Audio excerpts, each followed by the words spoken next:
Ang kapayapaan ng Panginoong Hesukristo ay sumainyong lahat.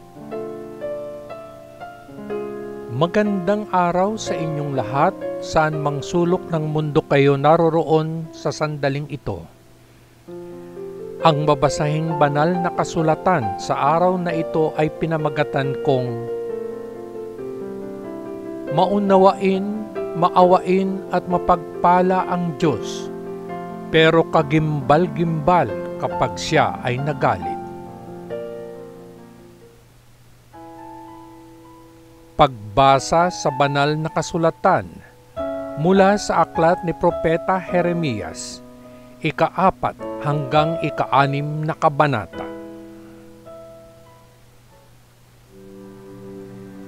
Isang panawagan sa pagsisisi. Sabi ng Panginoon, bayan ng Israel, kung gusto ninyong lumiko, kung gayon ay magbalik loob sa akin. Kung aalisin ninyo ang mga Diyos-Diyosan na aking kinasusuklaman at magiging tapat sa akin, magiging tama iyon para sa inyo na manumpa sa aking pangalan. Kung magkagayoy, hihilingin sa akin ng lahat ng mga bansa na pagpalain sila at pupurihin nila ako. Sinabi ng Panginoon sa mga tao ng Huda at Jerusalem, araruhin ninyo ang inyong mga bukirin na hindi naaararo. Huwag ninyong itanim ang inyong mga binhi sa gitna ng mga tinik. Panatilihin ninyo ang inyong tipan sa akin, inyong Panginoon, at ituon ninyo ang inyong sarili sa akin, kayong mga tao ng Huda at Jerusalem. Kung hindi ninyo gagawin, ang aking galit ay mag-aapoy na parang apoy dahil sa masasamang bagay na inyong ginawa. Ito ay masusunog at walang mag-aalis nito. Huda, napapaligiran ng mga kaaway na nagbabanta ng pagsalakay. Hipan ang trumpeta sa buong lupain, sumigaw ng malakas at malinaw. Sabihin sa mga tao ng Huda at Jerusalem na tumakbo sa mga nakukutaang lungsod. Ituro ang daan patungo sa Sion. Tumakbo tungo sa kaligtasan. Huwag mag-antala. Ang Panginoon ay magdadala ng kapahamakan at malaking pagkawasak mula sa hilaga. Tulad ng isang leon na nagmumula sa kanyang pinagtataguan, ang isang maninira ng mga bansa ay lumabas. Siya ay darating upang lipulin ng Huda. Ang mga lungsod ng Huda ay maiiwang wasak at walang maninirahan doon. Kaya't magsuot kayo ng sakong damit at umiyak kayo at managhoy, dahil ang mabangis na galit ng Panginoon ay hindi humiwalay sa Huda. Sinabi ng Panginoon, sa araw na iyon ang mga hari at mga opisyal ay mawawala ng lakas ng loob. Magugulat ang mga pari at magugulat ang mga propeta. Tapos sabi ko, O soberanong Panginoon, lubos mong nilinlang ang mga tao sa Jerusalem. Sinabi mo na magkakaroon ng kapayapaan, ngunit isang tabak ang nasa kanilang lalamunan.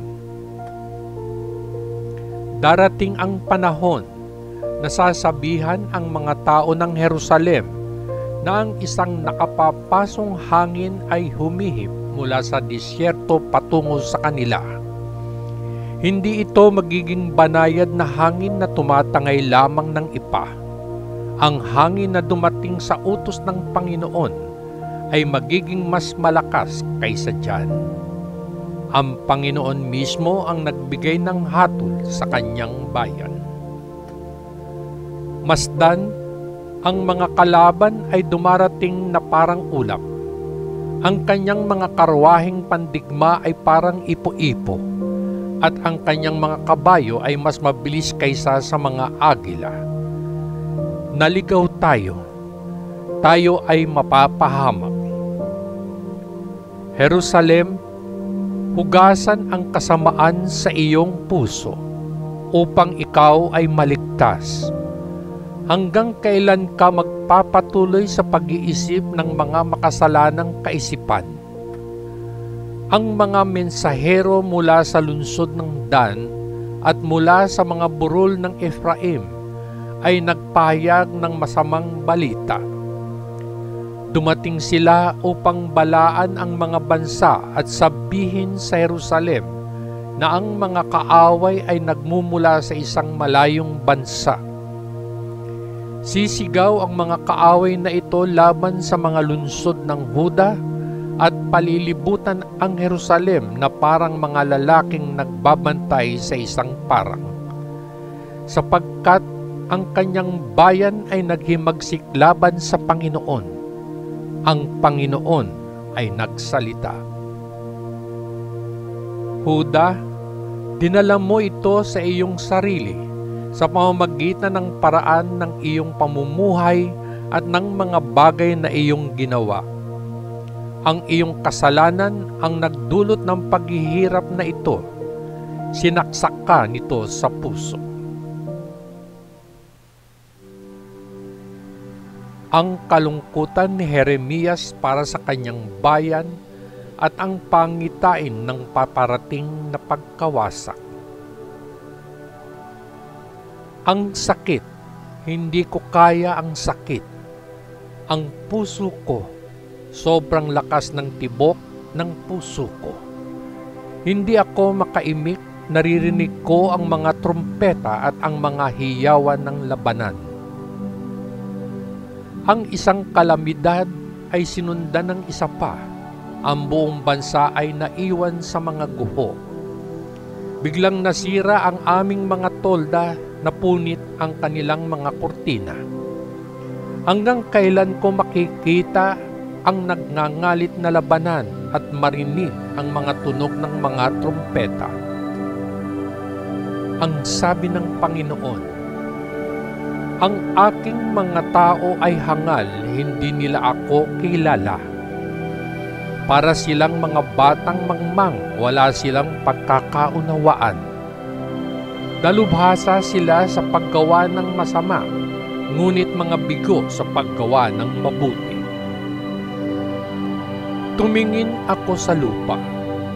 Ito ay isang pagang na basura. Sa langit, walang liwanag. Tiningnan ko ang mga bundok, nanginginig ang mga ito, at ang mga burol ay umuuga ng pabalik-balik. Nakita ko na walang mga tao, maging ang mga ibon ay lumipad palayo.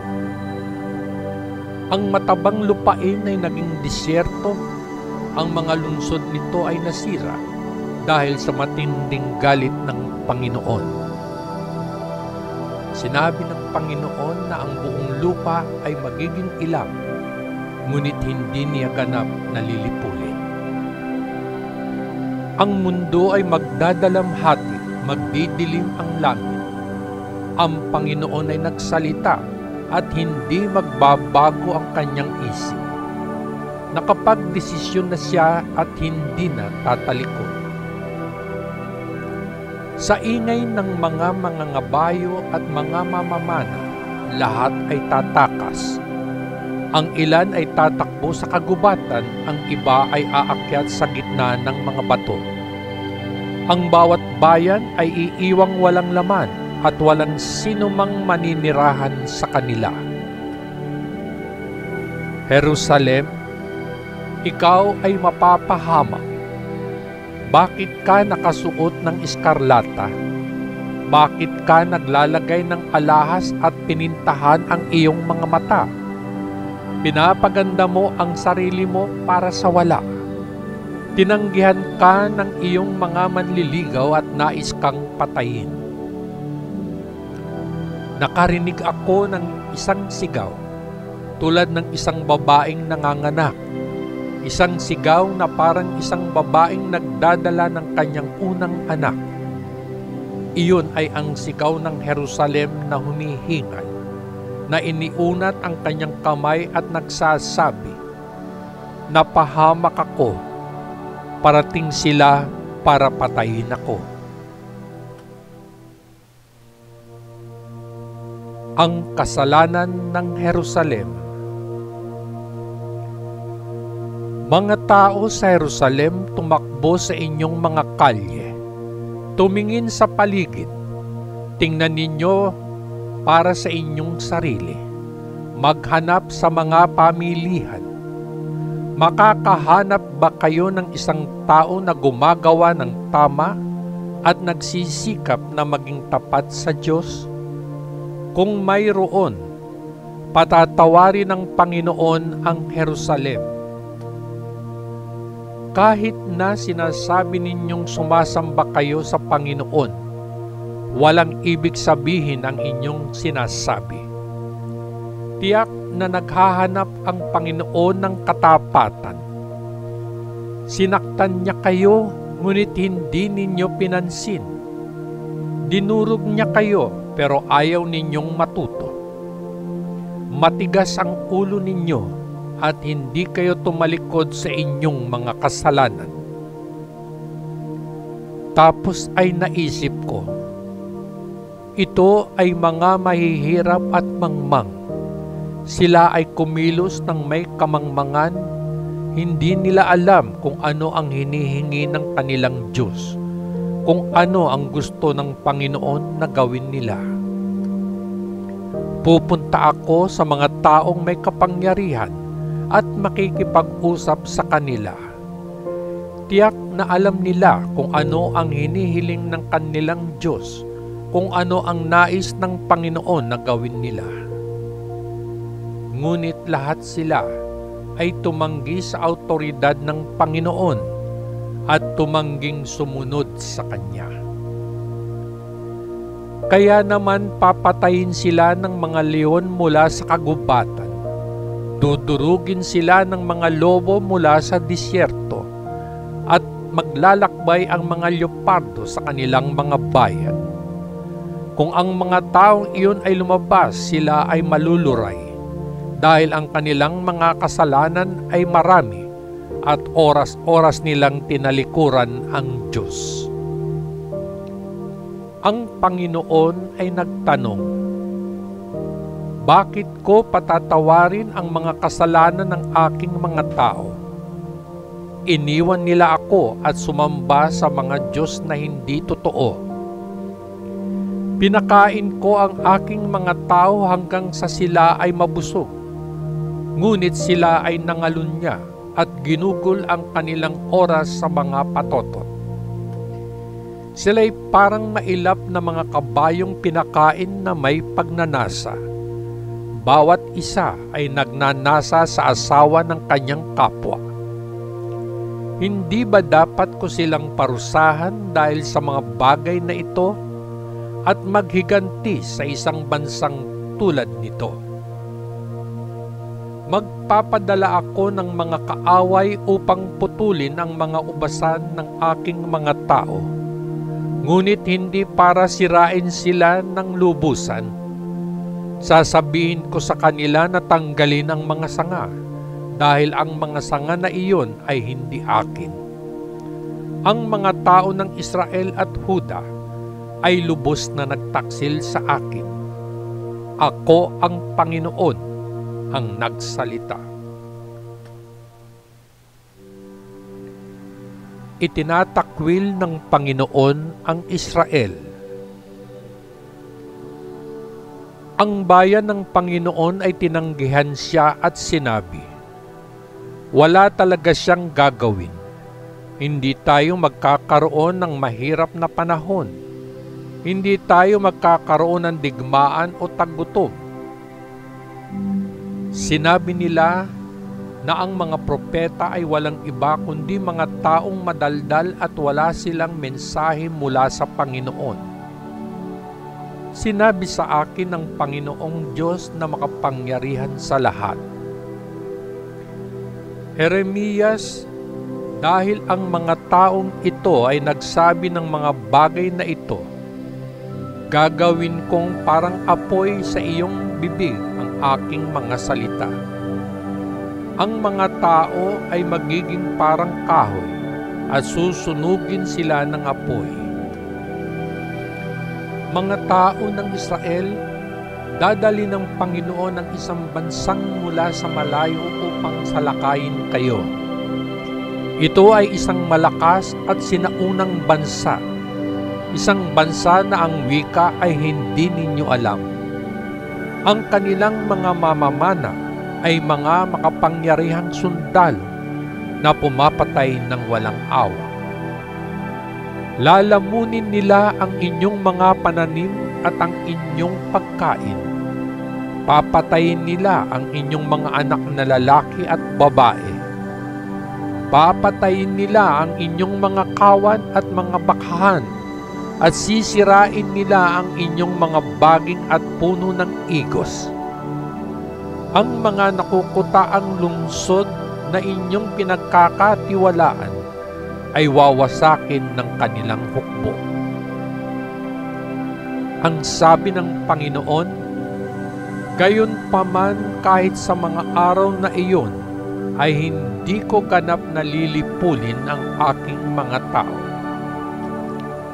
Kapag tinanong nila kung bakit ko ginawa ang lahat ng mga bagay na ito, sabihin mo sa kanila, Jeremias, na kung paanong sila'y tumalikod sa akin at naglingkod sa mga dayuhang Diyos sa kanilang sariling lupain, gayon din sila ay maglilingkod sa mga dayuhan sa isang lupain na hindi kanila.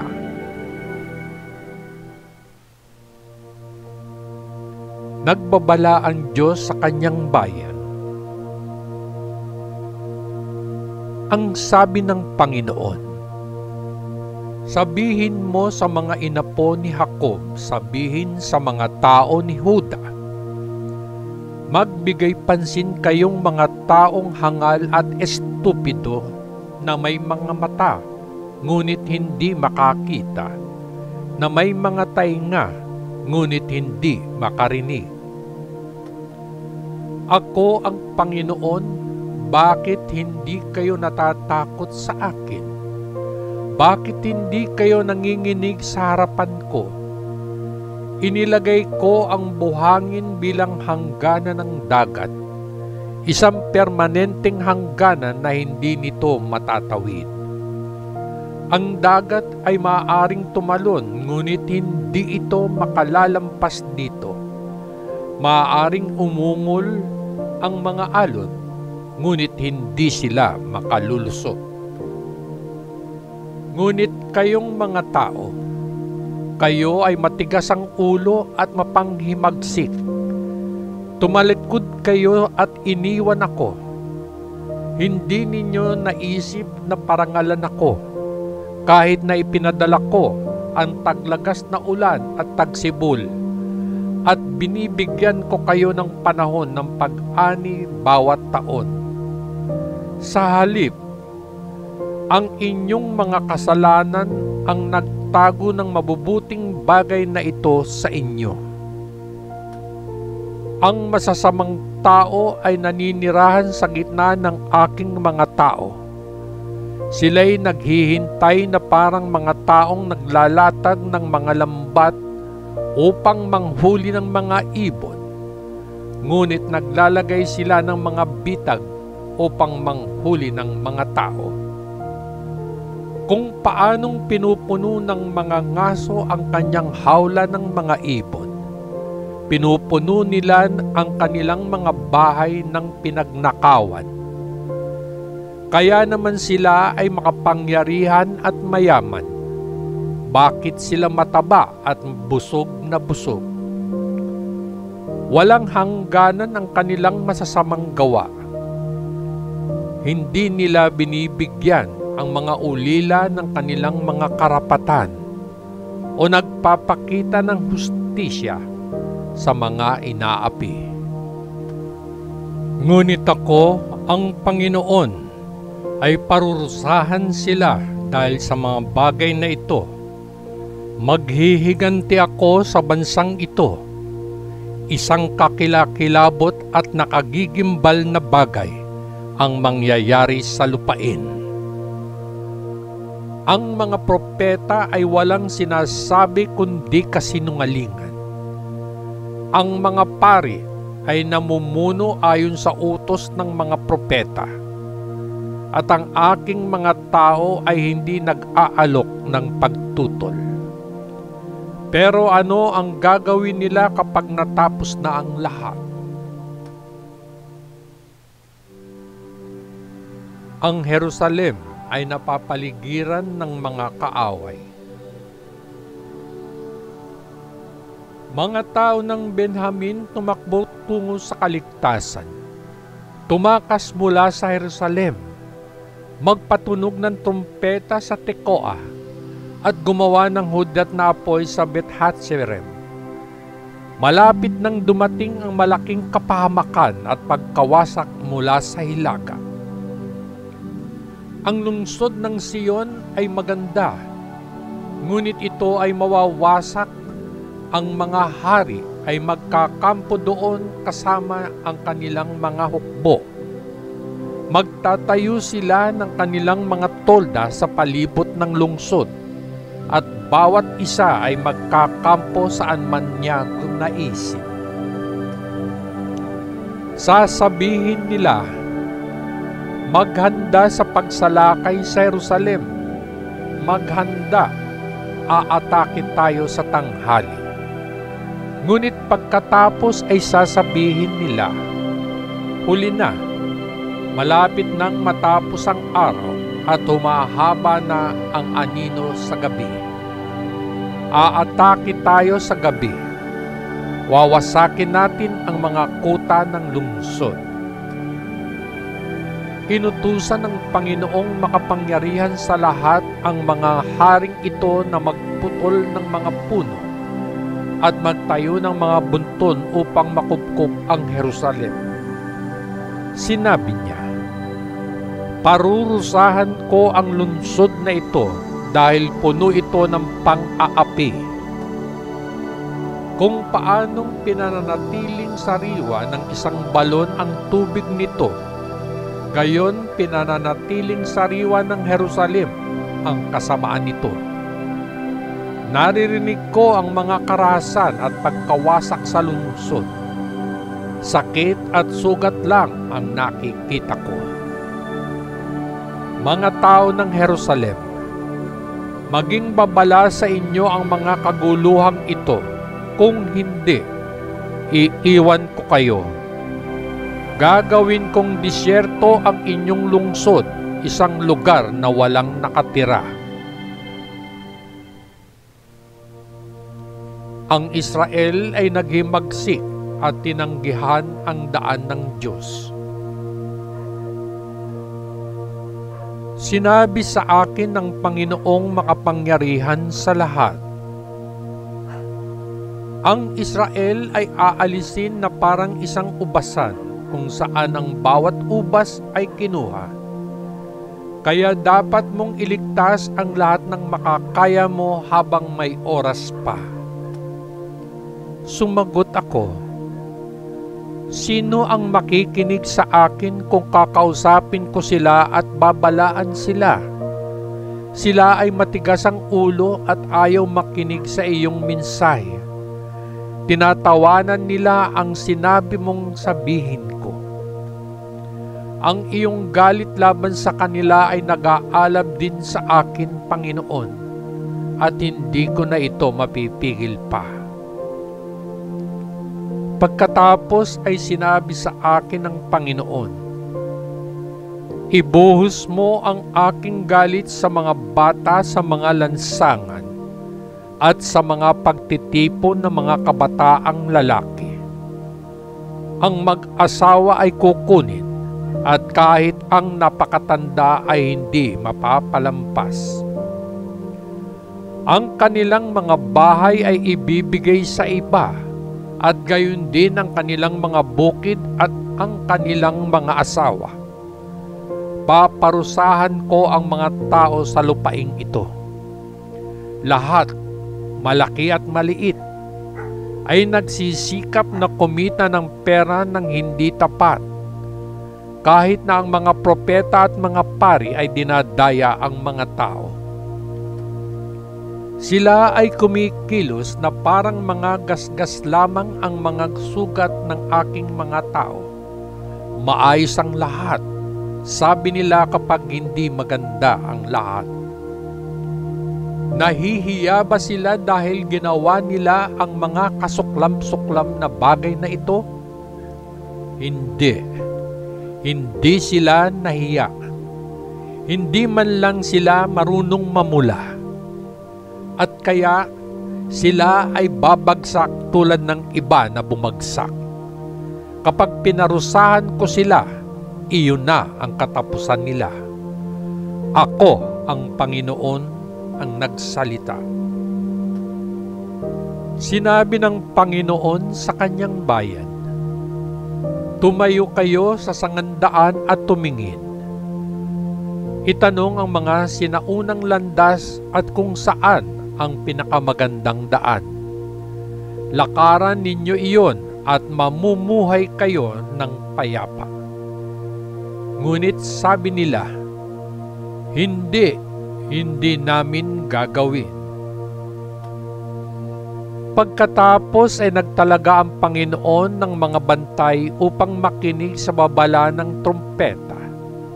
Pero sabi nila, hindi kami makikinig. Kaya't sinabi ng Panginoon, makinig kayong mga bansa at alamin kung ano ang mangyayari sa aking mga tao. Makinig mundo, bilang kaparusahan sa lahat ng kanilang mga pakana ay dinadala ko ang kapahamakan sa mga taong ito. Dahil tinanggihan nila ang aking pagtuturo at hindi sinunod ang aking mga salita. Ano ang pakialam ko sa insenso na dinadala nila sa akin mula sa Sheba o sa mga pampalasa mula sa malayong lupain? Hindi ko tatanggapin ang kanilang mga alay o malulugod sa kanilang mga sakripisyo. Kaya't gagawin kong matisod at madapa ang mga taong ito. Ang mga ama at mga anak ay mamamatay, gayon din ang mga kaibigan at kapitbahay. Pagsalakay mula sa hilaga. Ang sabi ng Panginoon, ang mga tao ay magmumula sa isang bansa sa hilaga. Ang isang makapangyarihang bansa sa malayo ay naghahanda para sa digmaan. Dinala nila ang kanilang mga busog at mga espada. Sila ay malupit at walang awa. Ang tunog nila ay parang alon sa dagat habang nakasakay sila sa kanilang mga kabayo. Handa na sila sa pakikipaglaban sa Jerusalem. Narinig namin ang balita, sabi ng mga tao sa Jerusalem, at ang aming mga kamay ay nanghihina. Sinamsam kami ng hapis at kirot tulad ng isang babaeng nanganganak. Hindi kami nangahas na pumunta sa kanayunan o lumakad sa mga kalsada dahil ang aming mga kaaway na armado at kilabot ay nasa paligid namin. Ang sabi ng Panginoon sa kanyang bayan, magsuot kayo ng sakong damit at gumulong sa abo. Magluksa ng may mapait na luha gaya ng pagluluksa ninyo sa nag-iisang anak. Dahil ang darating para sirain kayo ay biglang sasalakay. Jeremias, subukin mo ang aking mga tao kung paano mong susubukin ang metal at alamin kung ano sila. Lahat sila ay mga rebeldeng matigas ang ulo, matigas na gaya ng tanso at bakal. Lahat sila ay nasusuhulan paikot-ikot at nagkakalat ng tsismis. Ang horno ay nasusunog ng husto, ngunit ang mga basurang metal ay hindi natutunaw at tinatapon. Walang silbi ang patuloy na pagdadalisay sa aking mga tao, dahil ang mga masasama ay hindi inaalis. Sila ay tatawaging walang kabuluhang dumi, sapagkat ako, ang Panginoon, ay itinakwil sila.